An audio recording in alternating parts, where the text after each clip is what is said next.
Welcome to Drinks on the House. My name is the Hungover Zach Kowalski. Joining us as always, the Pride of Pinckney, Kevin Alice. So can that just be like our name now? It's Hungover Zach and Hungover Kevin. Kind of like a broken Matt Hardy thing. This is the Hungover Edition. Like we're broken, but we're like hashtag hungover instead of hashtag broken. Can we I do think that? we can do that. Thing? All right. I'm Hungover Kevin. Joining us also, he's the glue that holds this whole thing together, Andrew Hamill. Hi guys, I'm currently drinking. Good. He's working on that hangover. Because I'm not hungover. Yeah. I'm just trying to play catch up to everyone else apparently. You're preemptively hungover. Quick side note, I was drunk for a clean 36 hours this weekend. That is disgusting. And finally joining us, he is the producer / seducer, super producer Josh. Hey guys, what it do? So Josh, how hungover or not hungover? Yeah, where's your status? On the hungover scale, I'd say I'm like a good 7 or 8.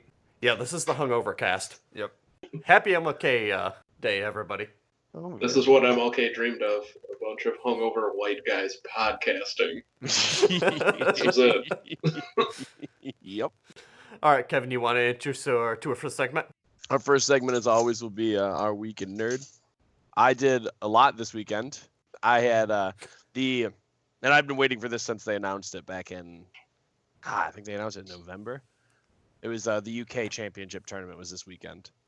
Yeah, my buddy Holt came over from the other side of the mitten, and we drank all English beers Nice. that I picked out at a store. Ooh. Found all the English beers there, got some Newcastle, and watched the entire tournament. It was very, very good. There was one guy who had long hair and a beard, and all the UK guys just kept chanting Jesus. And then they started singing, "Hey, Jesus, ooh, I want to know if you be my girl." That's phenomenal. Wow. The UK crowds are always great with chants. They're amazing. Oh, yeah. It's one of the hotbeds for chant getting. They started fandangoing. They started that movement with Bailey. They're an amazing crowd. They'll boo the shit out of you too. They don't give a crap. If you suck, they will boo the shit out of you. I hate to be this guy, but what does fandangoing mean?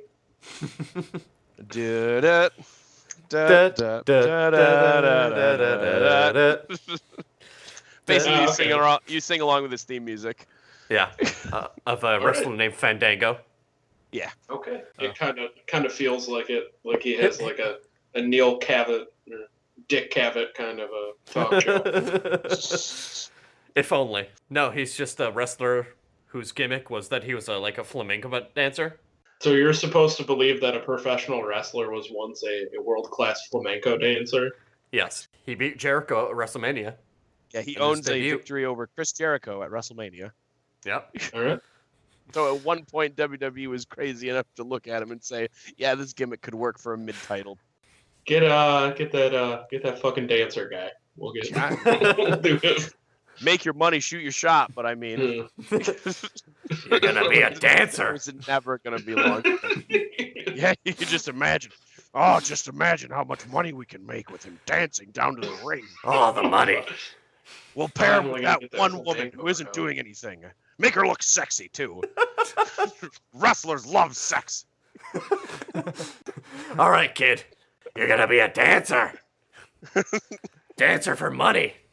For money, but not a stripper, because that's against belief.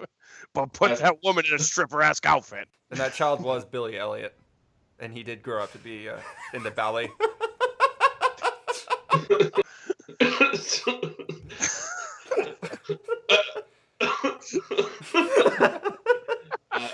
So you're gonna be a flamenco dancer, but hold on, you're gonna pull a full Billy Elliot. Oh, man, that's basically how my week has gone. I haven't done anything else. It was just that tournament is basically what I was nerding out on, Nice. and watching Wrestle Kingdoms. But you know, What's Wrestle Kingdoms? Wrestle Kingdom is it is basically the WrestleMania of Japan. Yeah, of New Japan Wrestling. New Okay. Japan Pro Wrestling. Many people are calling it one of the best matches ever was there this year. Oh, Kenny Omega versus. Kazuchika Okada. Rolls right off the tongue. Rolls right up. Easy to remember. Yeah. Now, did he dance the ballet before becoming a wrestler? No, but Kenny Omega came out to a full Terminator movie. Okay. That's kind of awesome. Sawed off shotgun, half of a Terminator face on him. No shit. Yeah. Oh, I thought you literally meant the length of a Terminator movie. That's what I thought. Like, he Like, showed, they showed T2, and then he came out. He There's reshot Connor. Terminator, put a Terminator scene with him playing it. And then he came out with a sawed-off shotgun looking like Terminator. Jesus. So he pulled a full, like, Triple H. Yeah. He did it better than Triple H. It was cornier, but I think it worked out better. Because Triple H tries to take it too seriously, like he's the king of Skull Kingdom. But really, he just looks like a dad. So Come the cast of Grayskull. it's very difficult on that front. Like, the whole pageantry of it is fine, and he sells it well on that front. But because he looks so much older and looks like a dad, it's super difficult to take the Terminator entrance seriously. Just come out to Motorhead, do your water spit, good to go. Yep, do your thing. Yeah. I guess I'll go next. For my week in nerd, I started the new Call of Duty. Infinite Warfare? Yes. I honestly don't know. The Jon Snow one. I saw it on your shelf. It's Infinite Warfare. Yeah. Started playing through it. I'm just going to play the story mode. I'm not going to fuck around with multiplayer or anything like that. You can play the zombies one player. Oh, yeah, I would and recommend the zombies mode. Oh, yeah, of course. Yeah. I'm really liking it, actually, so far. I really enjoyed this player. I played through it all the way, too. But the weird thing is, I'm siding with the evil guys. So basically the storyline, Earth has gone off to Mars. Now these Mars people are starting to break off and become their own society. And I actually agree with them, because I think the Earth guys are kind of dicks. Yeah. Yeah. I've known some people on Earth that are kind of dicks. Right? Yeah. Still, siding with the Martians is a bold move in any case.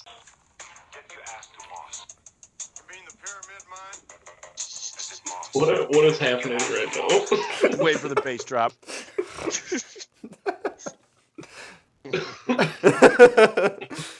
Oh my god, this episode's going off the rails.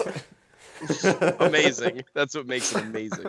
We've already had. Let's list off things that have already happened in the first 10 minutes. We've done shitty Vince McMahon impression. We've talked about how Triple H looks like a dad. We had to explain Fandangoing, and that Fandango has a WrestleMania victory over Jericho. Yep. And now we've played a Resident Evil song. This is going to be the best episode ever. Oh, of course. That was actually a remix of Total Recall, Get Your Ass to Mars. Oh. Yeah. We should probably play the other one so we can make it a clean No, the five other one's thing coming we've in. accomplished. Well, Later. That comes Gotta build later. anticipation. Yep. That comes later at dinner. You Yep. did get an invite to dinner, right? Welcome to dinner on the house. Because 3 of us can't drink right now. Oh, I could, but it wouldn't be good. Oh, I don't think I could accomplish drinking. My liver's done so much work already. Have you been doing anything else besides Call of Duty and getting your ass to Mars? I showed Josh, our super producer, That's the me. new WWE. Yes. Yeah, That was good. we played that last night. Oh, I created a character. It was. Oh, he's horrible. It's hideous. Yes. It's what did I call it? Smoke every day or some shit.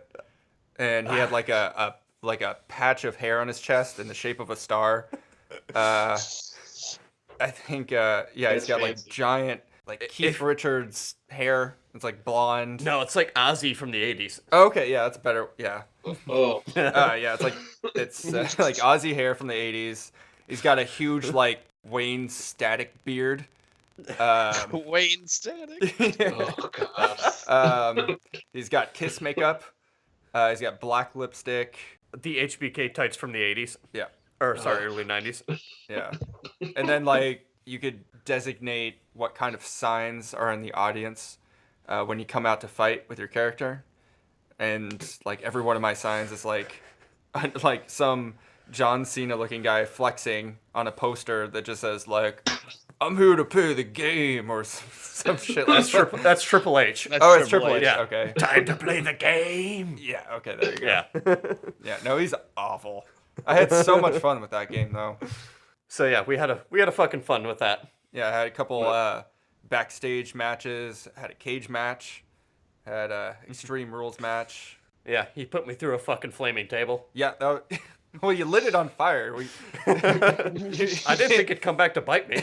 Of course it is. Of course I'm gonna. Now I feel like that I've done that to you too. Like you just had that obsession with a flaming table during one of the matches, and then I immediately put you through it once you actually lit it on fire. I mean, it's the heel move. You need to stop lighting tables on fire. Never. It's clearly your Achilles heel. It's the kid pyromaniac in me. Yeah. Can't stop lighting things on fire. ECW in you. EC dub. So yeah, that's been my weekend, nerd. What about you, Andy? Besides Steelers football. just won as of like. Well, on top of that, the Steelers won like 5 minutes ago. Nice. So they're going to the AFC Championship, so that's awesome. Haven't really listened to any new music, but I guess I do want to plug a podcast called Turned Out a Punk, which I guess is kind of fitting for the subject matter of this week and last week. It's a podcast hosted by Damian Abraham, who's the lead singer of a hardcore band from Canada called Fucked Up. Oh, I love Fucked Up. Yeah, they're a great band. He's actually an awesome interviewer too, and he kind of pulls in all of these people that are sort of luminaries from punk and hardcore, and even different actors, people from the entertainment industry, and kind of talks about their relationship with punk rock music, how they got into it, and sort of how that's progressed over time and how it affects their life at this point. Really fun podcast, really interesting. I just re-listened to an episode with Fat Mike from NoFX earlier today, and he kind of really nerds out with people and will go on huge rants about obscure 7 inches from bands that have been forgotten since 1985. So if you're in any way interested in that, it's definitely a fun listen. So Nice. That sounds super cool. yeah, definitely very, very interesting. And if you're hardcore punk music nerd, then it's an extra level of awesome for you. So What was the name of it again? Turned Out a Punk. Nice. The only thing I've really done this week is just fucking laid low. I tried to do a little bit of research. I went through this coffee table book I have that's pretty goddamn thick.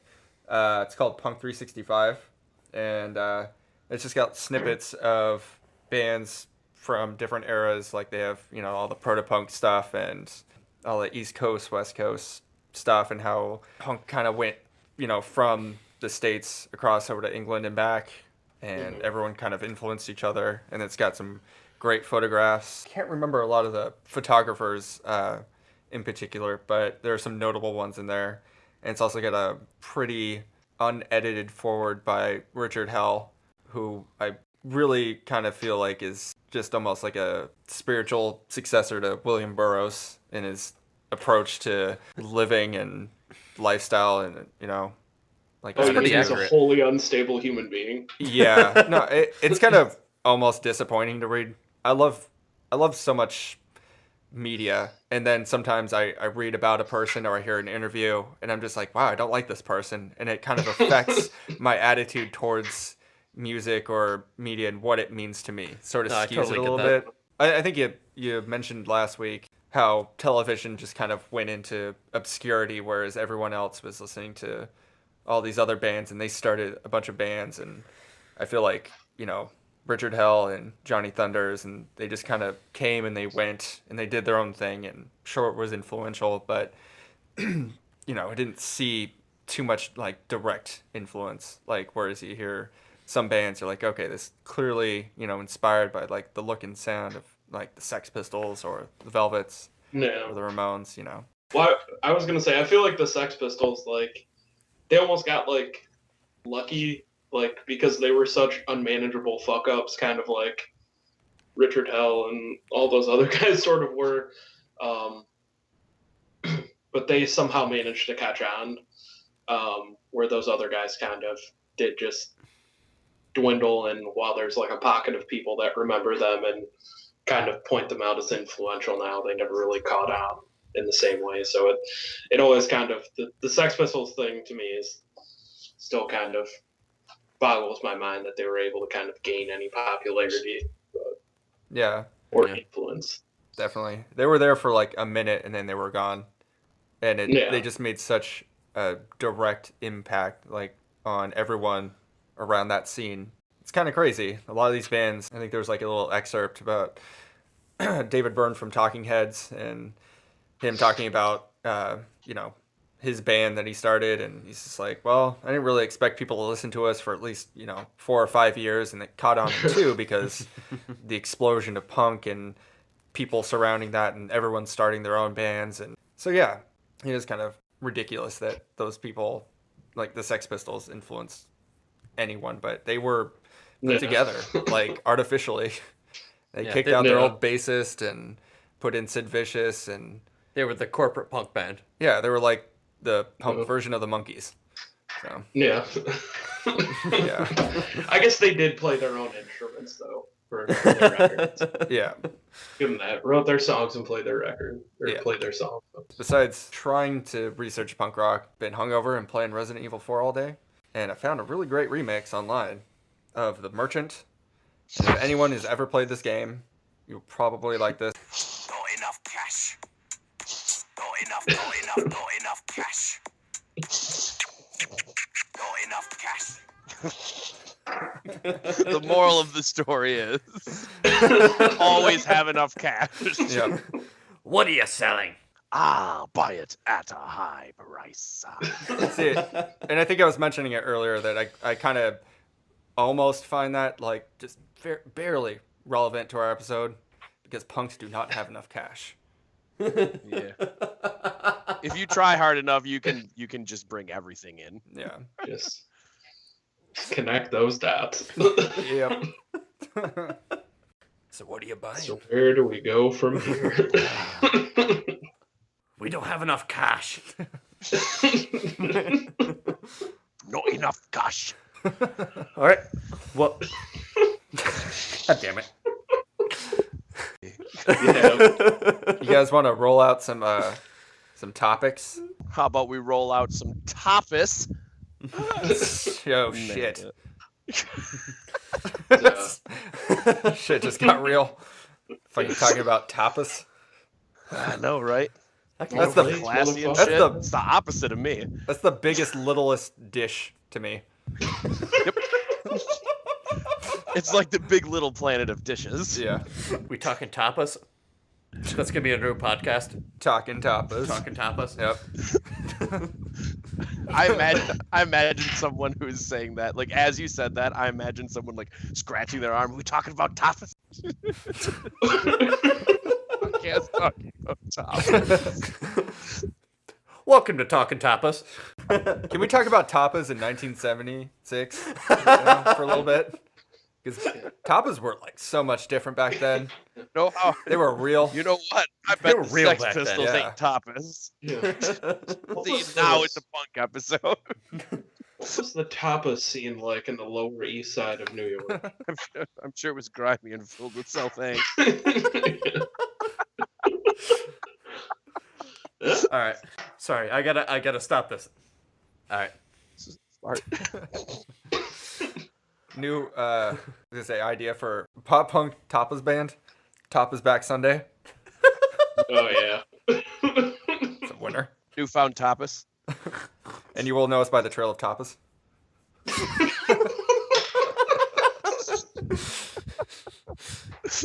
God damn it. Yeah. Yep. Tapas. Looks like we made it. Oh, fuck me. All right. All right. Punk rock. So, getting into our second half of our punk discussion. Getting gritty with it. Well, I feel like we left it off pretty fucking gritty. We did. On G.G. Allen last week. Yep. Breaking back into that discussion, Josh and Andy were discussing G.G. Allen and just kind of that gritty punk aesthetic and kind of that lifestyle that came along with it. And we got through kind of the early years and a little bit of the... Kind of like the proto-punk and then like the first wave of shit we talked about. Yeah. Exactly, yeah. So I kind of want to jump back into that discussion you guys were having.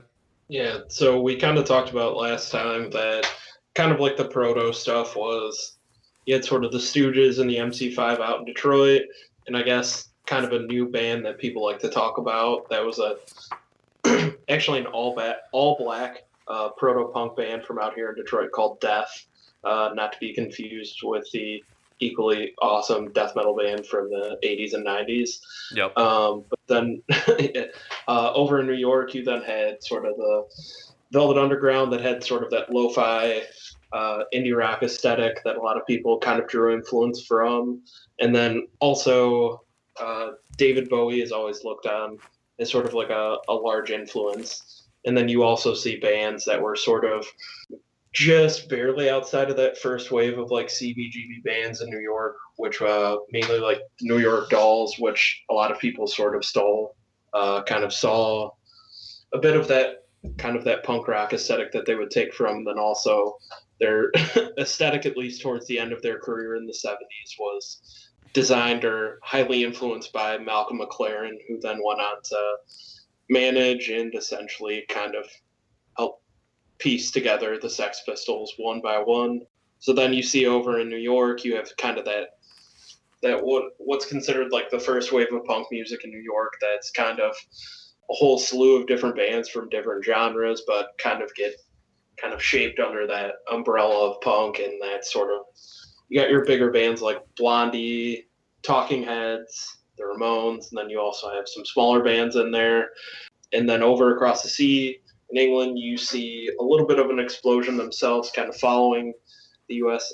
You see the Sex Pistols kind of get pieced together, having a big influence. Then you also see the birth of Clash, and then other bands such as The Damned, and kind of going on and on from that point. But they're kind of also reinvigorated a bit, or sort of triggered a little bit more by the Ramones' first performance over in England. And you see a lot of bands, it's kind of cited as a moment where their whole scenes kind of revitalized or refocused, and all of those bands starting to drive towards really getting off the ground at that point. Right, and it was And kind then of we that, talked. Oh, sorry, go ahead. Oh no, I was just gonna say that when the Ramones came over to England, it was just, like you said, it definitely revitalized the whole thing. Blew everybody's minds over there.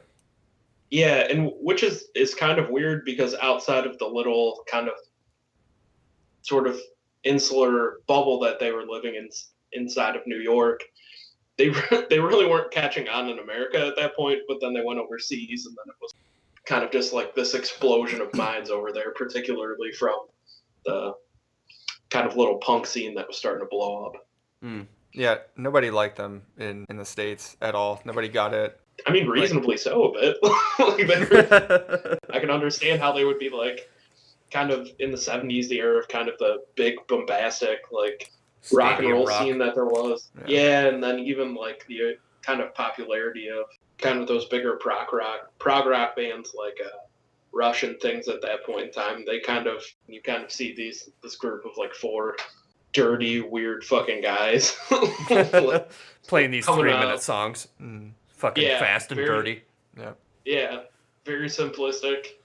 All the songs kind of sound the same in a way. It was a shocker, but they were actually somewhat critically well received at that point in time. Really? Particularly, I know they were well received by Rolling Stone at that point, and then also famed Village Voice music critic Robert Christgau also was a fan of their work early on. So they did kind of, there were some people that were in the know, or did have a little bit of kind of presence in the music scene, that were supportive of them, but it still wasn't something that was ultimately sort of resonating with a larger audience in America at that point, though. Sure, they were the indie darlings of the day. Yeah, essentially.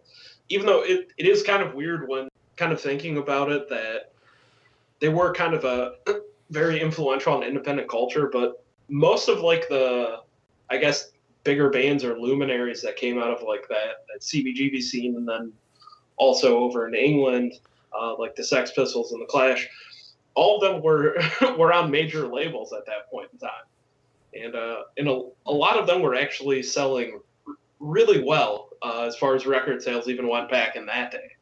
Outside of maybe the Ramones to begin with, but like the Talking Heads, like I'm pretty sure like every record that they had starting, maybe not the first one, but the second one in 1978, all those records at least went gold, if not multi-platinum. So it was kind of strange looking back on that, because I would have thought that those guys, it would have taken them like a little while to build up an audience, but it did not. No, that's super interesting. I didn't know that. Yeah. I didn't know that was so accepted mainstream. Because when we think of punk, we think of these kind of dirty motherfuckers and just living in the gutters. And to think that they had such mainstream success so early on, it's kind of weird to think of. I don't think people think of that as much as they do now. Oh yeah, for sure. Because I think we all kind of have that idea of punk as like the sort of mohawked guy, or like something. There's like a very sort of kind of specific image that we have like of a punk rocker. But I mean, like the Talking Heads were just kind of like they looked pretty normal. Like they were just kind of like weird art school students that were just kind of making rock music that was just enough left of center that kind of got them They're sort of basically lumped in Devo. with that crowd. Yeah. I mean, there was definitely parallels between the two bands. Yeah. Does anyone else have any input on this? I do not. No, you're just saying some very interesting points, and I'm just listening. Yeah. All right.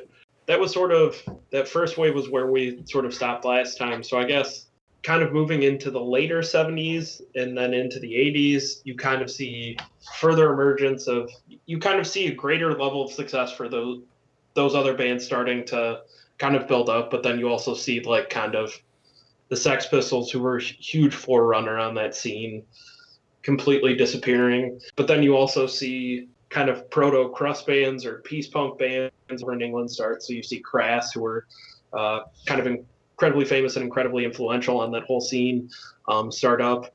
You also see a lot of post-punk bands sort of have their beginning at that same point in time.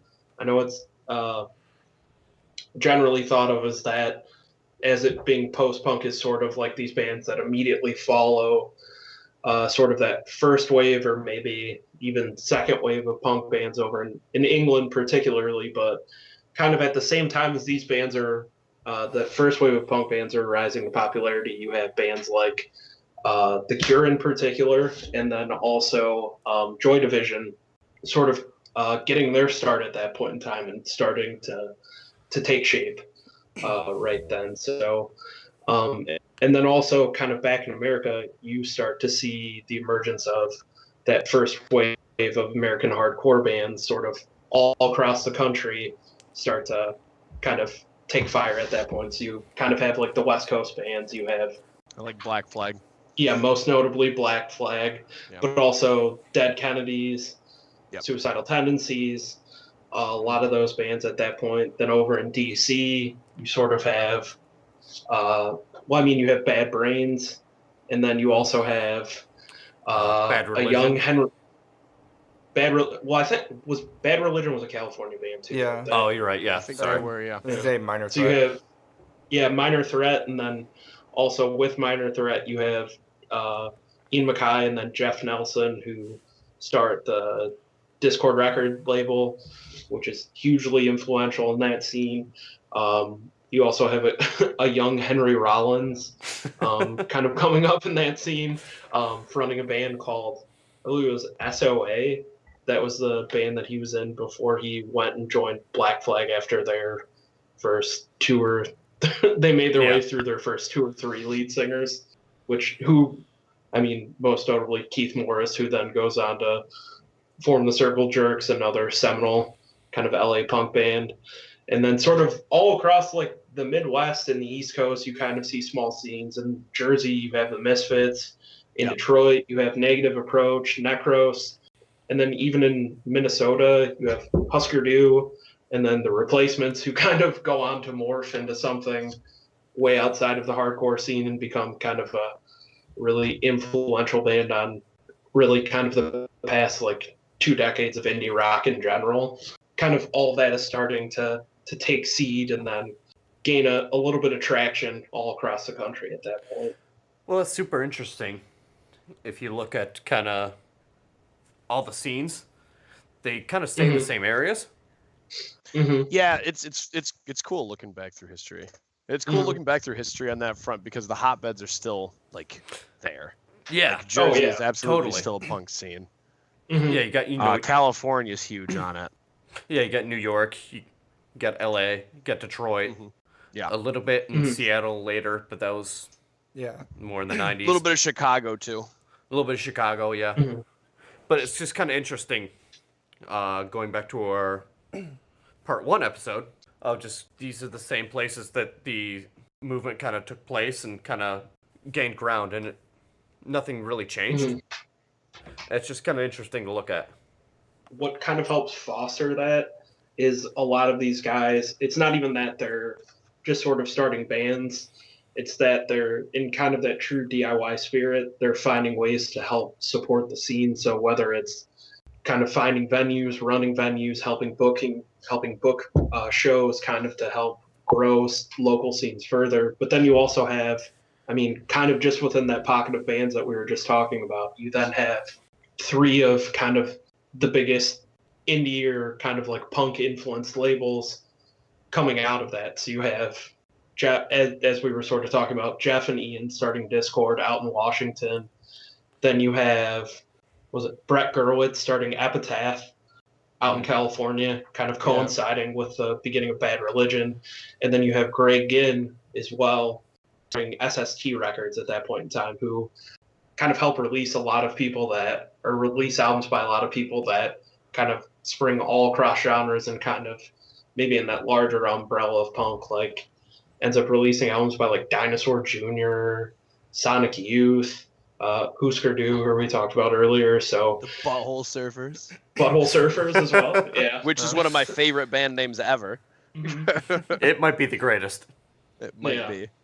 But there was another like a sub punk movement that started around this time too, around the 80s, was Straight Edge. The Straight Edge punk movement started around that. I didn't know this until I looked into it, but it was actually, the term was coined based on what I was reading from a song by Minor Threat. Yep. And they took that and took it real to heart. And for people who don't know what the Straight Edge movement is, it's basically refraining from drugs, alcohol. Some people do it with vegetarian and vegan. Basically, it's abstaining from things that might hurt your own body. Like, essentially, your body is a temple approach. Very much so, yeah. And it goes along those lines. And it's very admirable. It is. Yeah, I have so much respect for people who are able to do that. And if you're a pro wrestling fan, CM Punk was super straight edge and made a character out of it. Yep. Oh, wow. It was a smart character. Corey Graves is also straight edge. I didn't know that. For wrestling fans as well. Yep. I didn't know that until recently. The funny thing about sort of the straight edge stuff that comes out of Washington and sort of Minor Threat and that DC hardcore scene. So I recently watched a documentary that was called Salad Days that talks about sort of the beginning of that DC hardcore scene sort of through the mid to late 90s. It was sort of like Ian was the only guy that was straight edge and Minor Threat.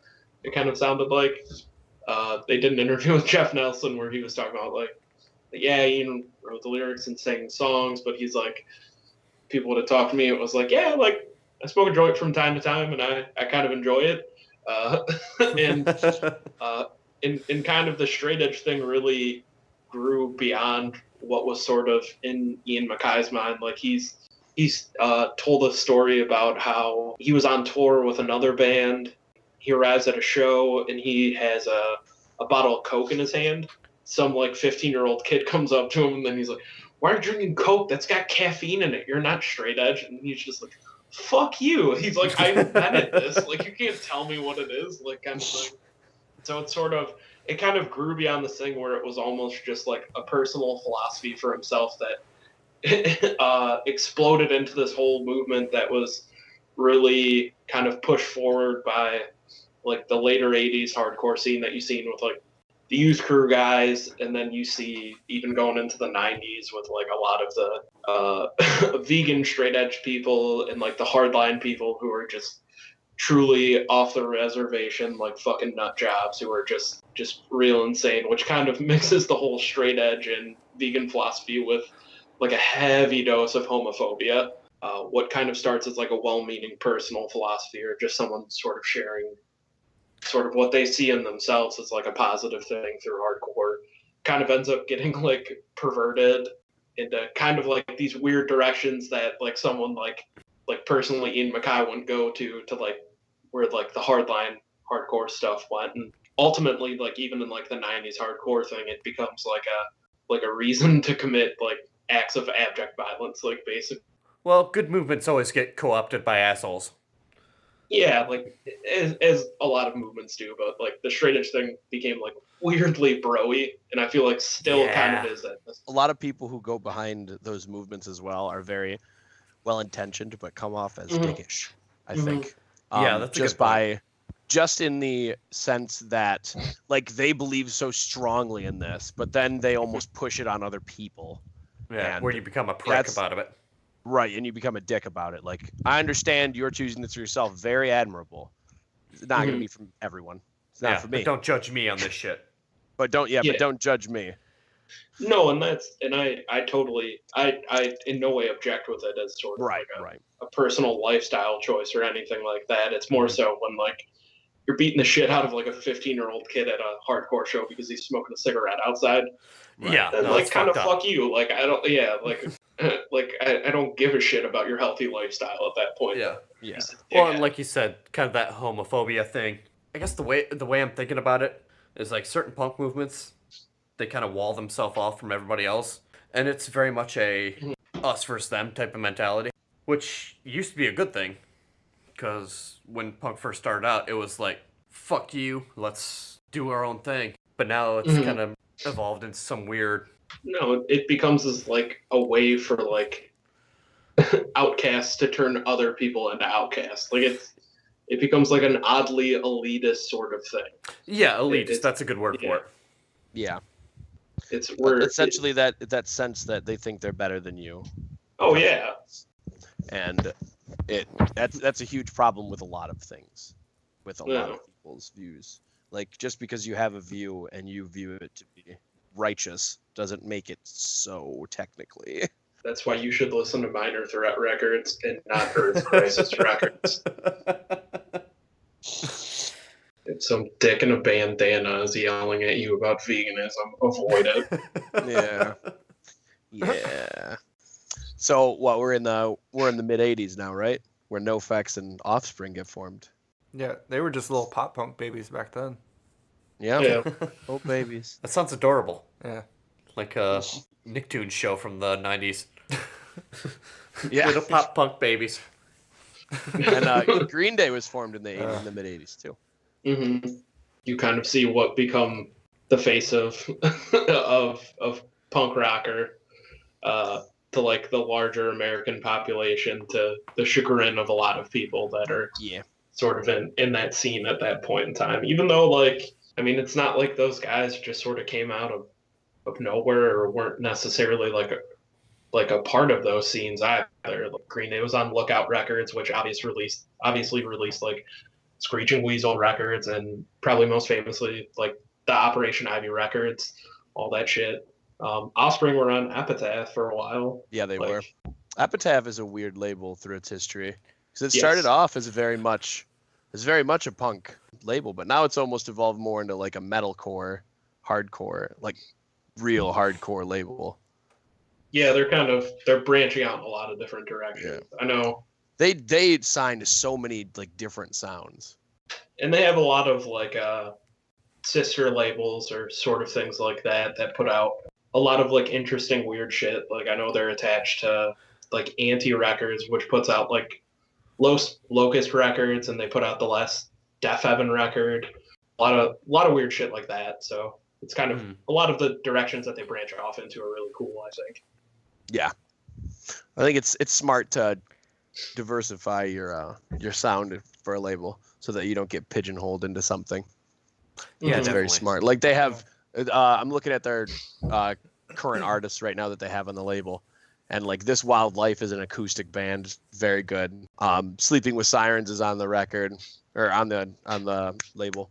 Pennywise, Parkway Drive, Day to Remember, Falling in Reverse, Ghost Inside, just a lot of different sounds. There's a lot of things going into the melding pot. It's not just kind of like all skate punk bands, like kind of like that typical like kind of California sound that they really became known for. Yeah. Going into the 80s are definitely a lot of the bands that I grew up with listening, like Offspring, like Green Day. Yeah. I wonder if this might be a good time for all of us to talk about like how we got into punk rock. This is probably a good time. That's a good idea. Yeah. This might be a perfect segue for me because the Punkorama samplers were what got me into punk. So and that came out on Epitaph. Oh, I didn't know that. Yeah. So the nice. Volume 5 had No Cigar by Millencolin, and that was one of the coolest songs I'd ever heard. And I was really into skating, and it just kind of made sense. Yeah, a lot of great bands on those samplers.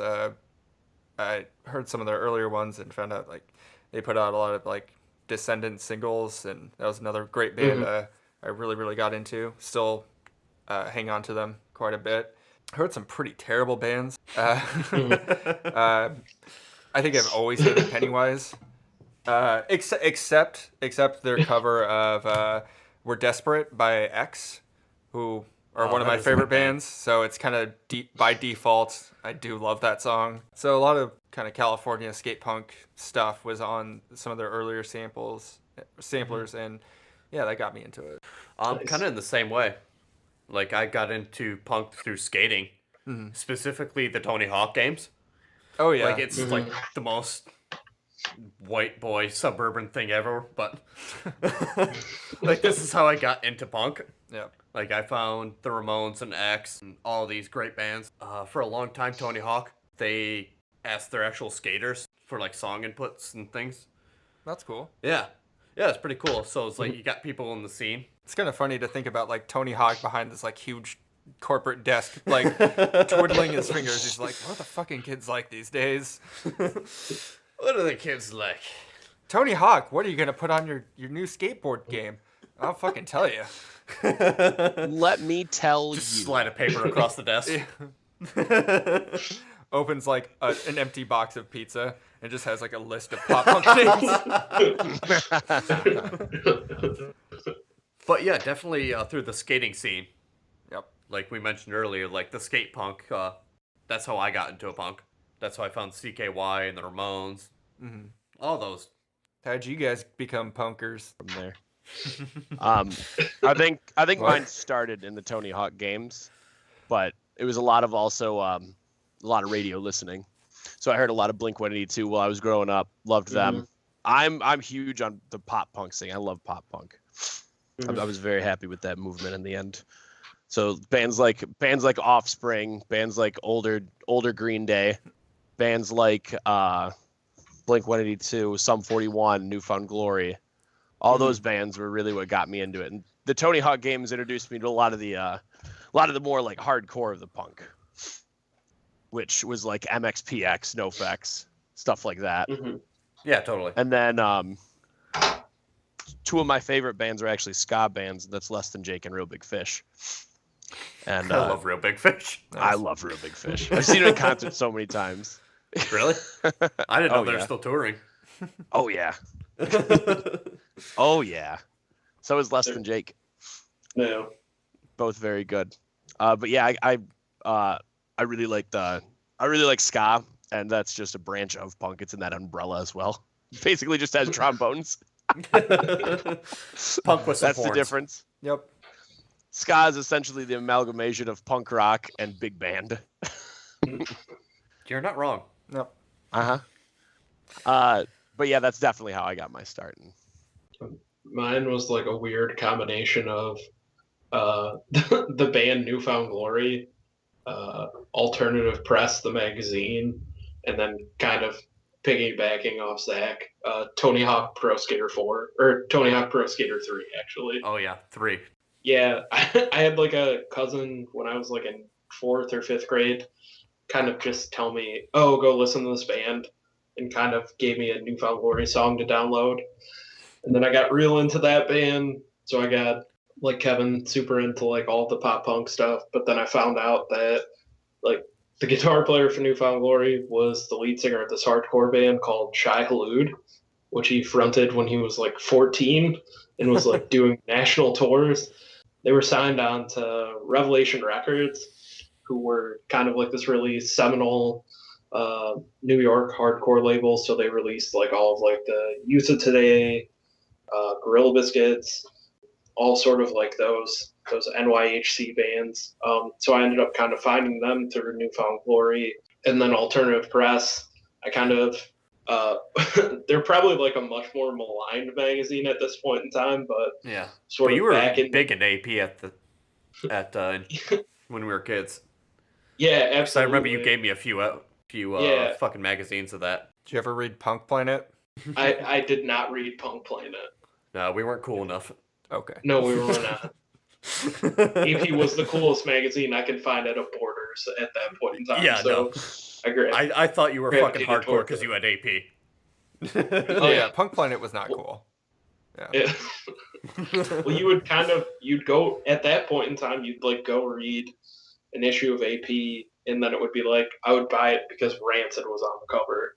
And then inside of AP, I would then find an article about The Locust. And then I would see like an album review for strangely like Converge, and then like weird metal bands like Marduk and Dark Throne, and like it was kind of like this weird intermixing of kind of like punk and metal that you could find there, because they had a bunch of like really weird writers on staff that would sort of put in like their own like really put out their own personal taste. So it ended up being a way for me to find like a lot of really cool, interesting bands that in the suburbs of Detroit I otherwise probably wouldn't have found at that point in time, when it was still sort of pre-internet for most of us. The Tony Hawk Pro Skater 3 thing, I just remember they had an old AFI song called "The Boy Who Destroyed the World."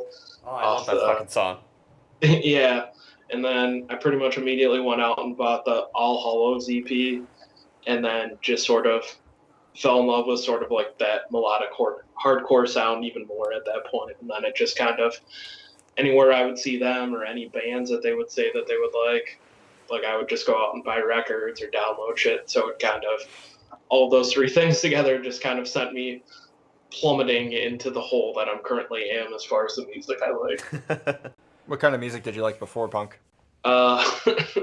Probably more classic rock when I was growing up, and then I was also attracted to kind of like the heaviest music I could find at that point. But between like 1998 and 2001, that really just meant Limp Bizkit and Korn, and like all of like those like bands that I really enjoyed at that time. But it was just kind of like cesspool of like new metal and just down-tuned guitars that like it was just awful. But I was really into that, and I know Zach was really into it too, because the two of us were the two people that were into it. And I blame our older brothers for that. Yes, they were shitheads that didn't help us find anything cool. No, For sure. Andy can tell you, I definitely fell in love with CKY. Mm-hmm. Oh my god, it was bad. Yes. That would be all I would listen to. Unfortunately, I didn't really like pick up on a lot of influences of theirs or branch out beyond that. Like I listened to a little bit, but Andy would like, give me AP issues and shit like that. I'd read through them, but it's like, good. Ain't no CKY. Damn. Oh no, I was hardcore into it. Until I found like Slayer and Children of Bodom, and, like that metal scene. Like, no, that's all I was about. So before punk, what were you into? Kind of like Andy, a classic rock. Okay. A lot of Beatles. I found Led Zeppelin when I was 13. Thought that was the coolest thing in the world. Yeah. But did you get into like new metal before you got into punk as well? I was into Limp Bizkit when it was Okay. like cool. I feel like everyone enjoyed Limp Bizkit at one point, and then they Yeah. realized it was Limp Bizkit. Yeah. The world But somehow woke up. But I definitely have that period Yeah. of where I just didn't listen to anything new and just kind of stayed in my weird proto state. Sure. What about you, Kevin? Oh, Limp Bizkit, I love him. Okay. Confirmed. Good. Confirmed. Episode over. That's all we wanted. Yeah. I know you are all holding on bated breath. But there's a conversation to be had about the biscuit. Like 20 years from now, you're going to be like, I remember the biscuit. Oh yeah, I remember. Biscuit. That hot biscuit. $3 bill, y'all. Nice and hot. What were you into kind of before you got into the pop punk scene? Like the first traces of music. Yeah. First traces of music. My first 3 CDs were Lenny Kravitz, Foo Fighters, and Rob Zombie. Oh, that's better than mine. I retained one of them. I retained one of them. Okay, And it was Rob Zombie. Oh, This is man. an interesting. I was going to guess. I was going to guess the other one. I was gonna guess Foo Fighters. Yeah. Yeah. Yeah.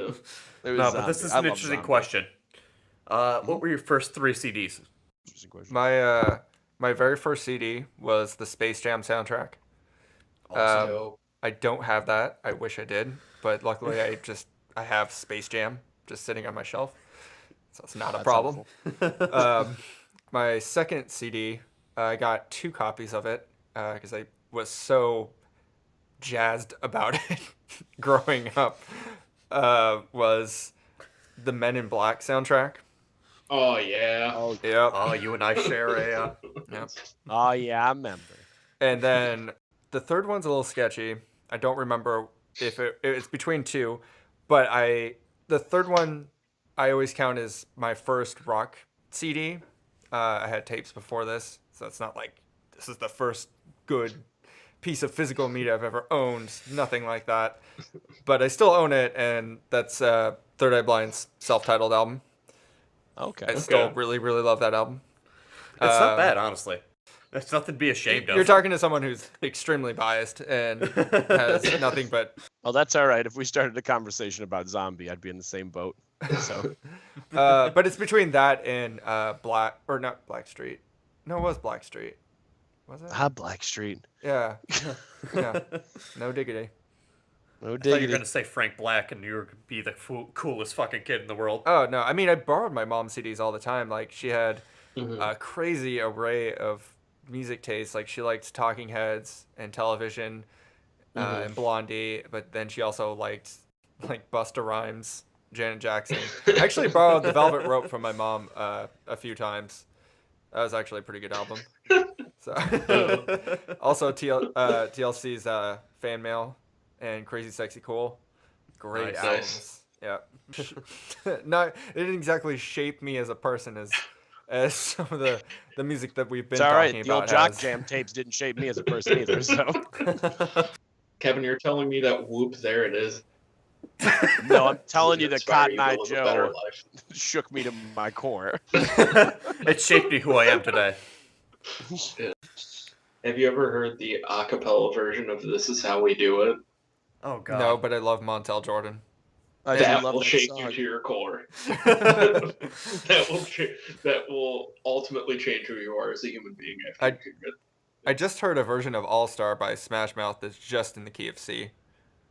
There's absolutely no melody in the vocals. I mean, the guitar line and everything's that's the same, but he just sings like somebody like pitch shifted his voice to only sing in one key, and it never moves.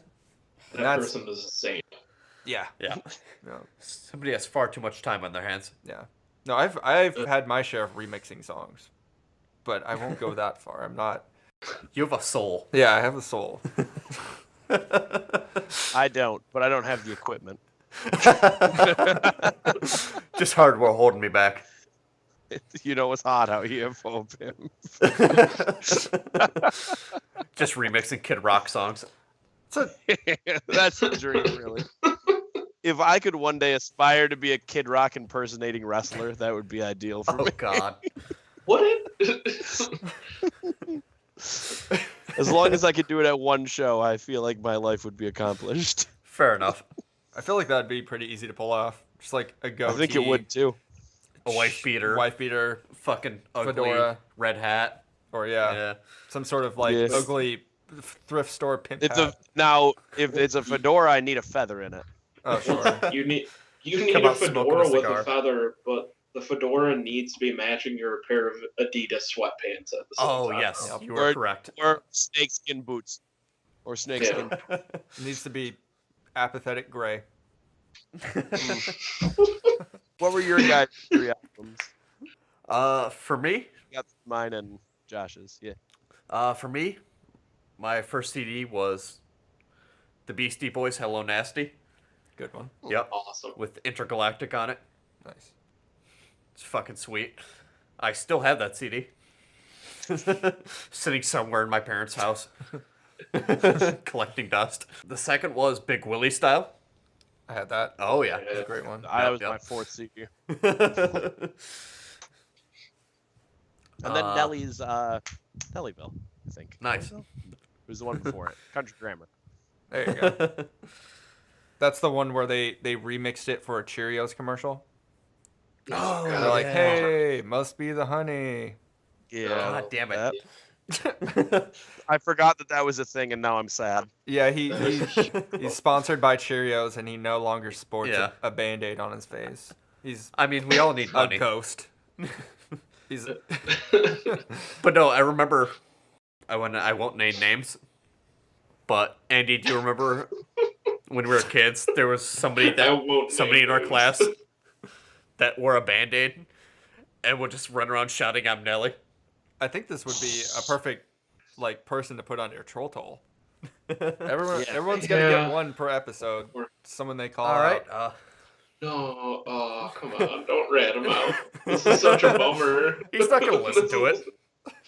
Oh, But Joe yeah, Stars, that's true. fucking on the troll list yep. You done did it. Now you're on a troll. You know, because he wore a Band-Aid down his face in our church choir. That's amazing. Legitimately did that baller move. with no fucking. Did he also put his feet up on the pew with like one pant leg rolled up? Probably. Fucking rolled it up and just. But yeah, Joe Stars, if you listen to this episode, call it out, homie. You done got trolled.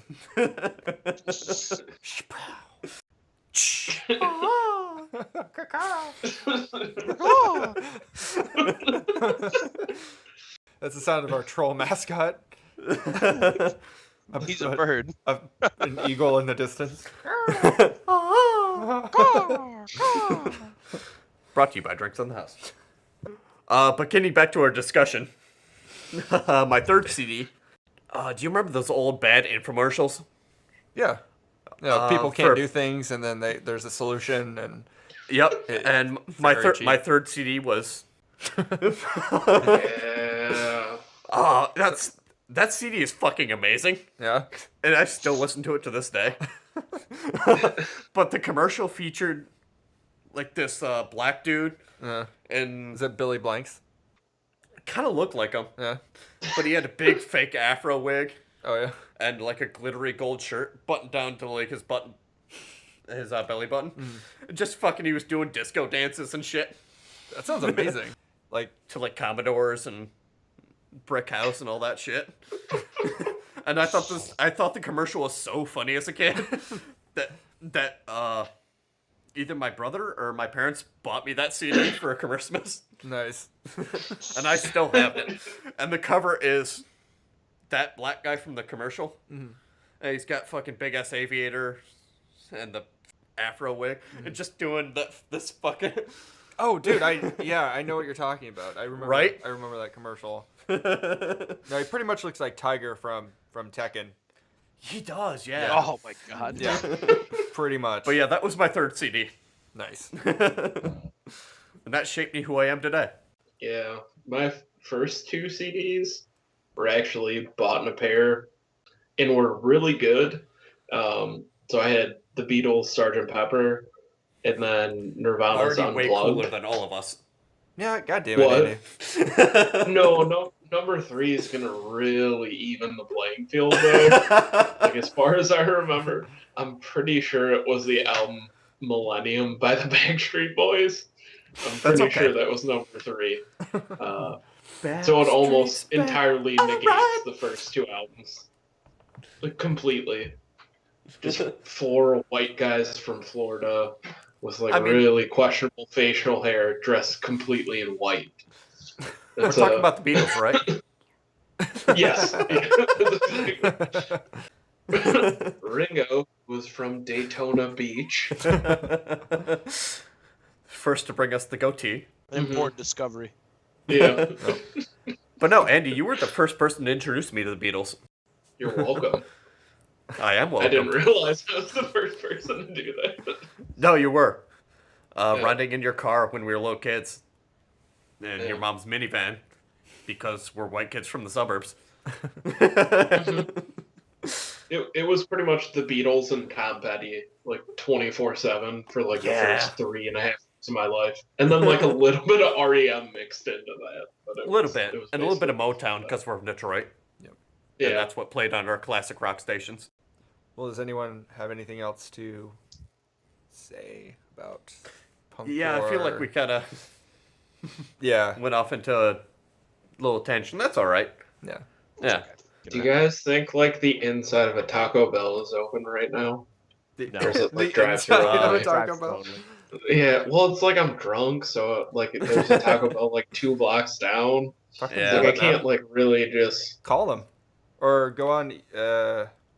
Maybe call Do you them. have the app? Taco Bell app. There's a Taco Bell app. There's an Oh, app God, for that. I'm not gonna Tapas. download it. I'm just gonna order Jimmy John's. There are no Jimmy Johns around us. That's fucked up. That's That's real fucked up. Wait. It's like in Michigan, there's almost like one Jimmy John's like store per person in the state of Michigan. Oh yeah, Jimmy there's a ton of them. John's. No, They're there's- they're around, yeah, there's but not in our area. Well, like there's one in Soto. They deliver though.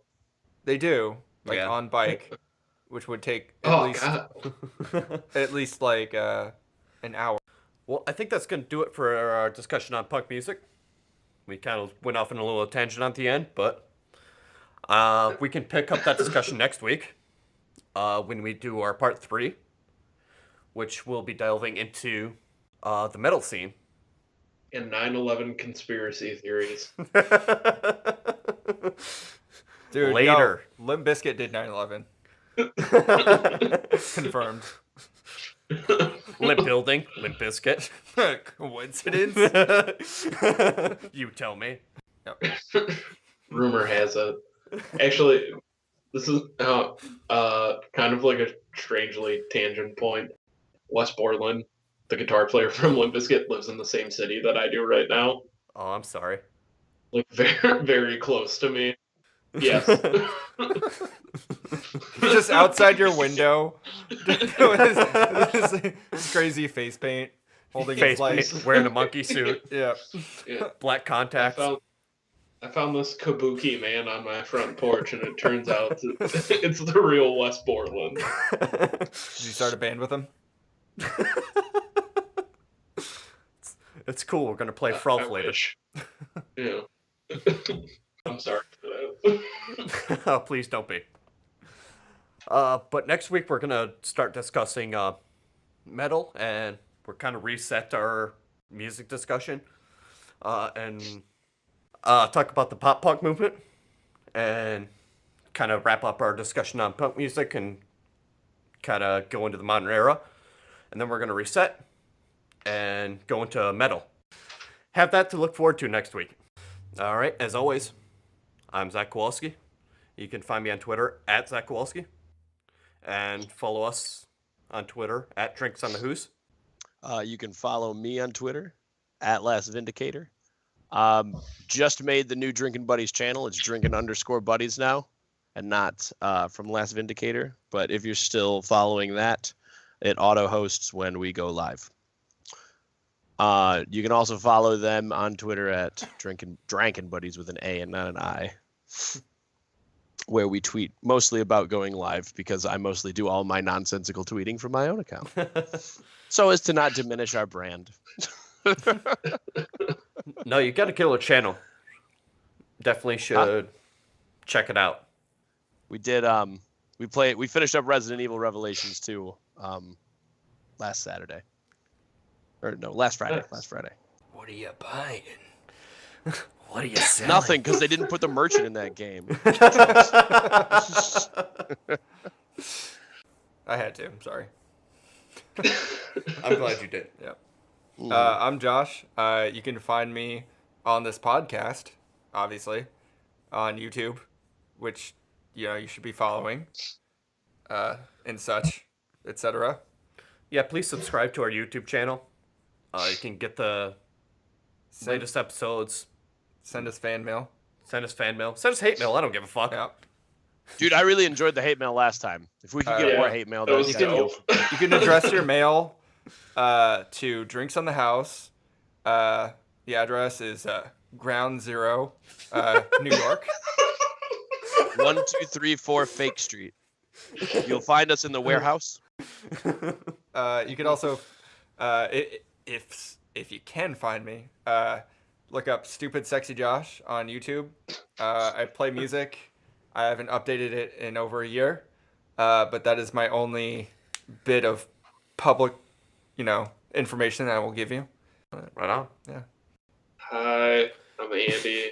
You can find me at jetfuel can't burn steel beams 88 at hotmail.com. Andy's physical whereabouts are unknown right now because he's being held captive by West Borland. Yeah. But he does have his phone on, and he can check his Yes, which email. means he can answer his Right. AOL Messenger, thank God. And he can check his away note at any time. You guys, I've encrypted some very important information in my AOL sub profile. So if you can check that immediately, it would be appreciated. Please contact me before I run out of air. Yeah. All right, for all of us that drinks in the house, to end up this fucked up weird episode, have a drink on us. Cheers. What are you Cheers. buying? What are you selling? Stranger. I'll buy it at a high price. Let's get some tapas.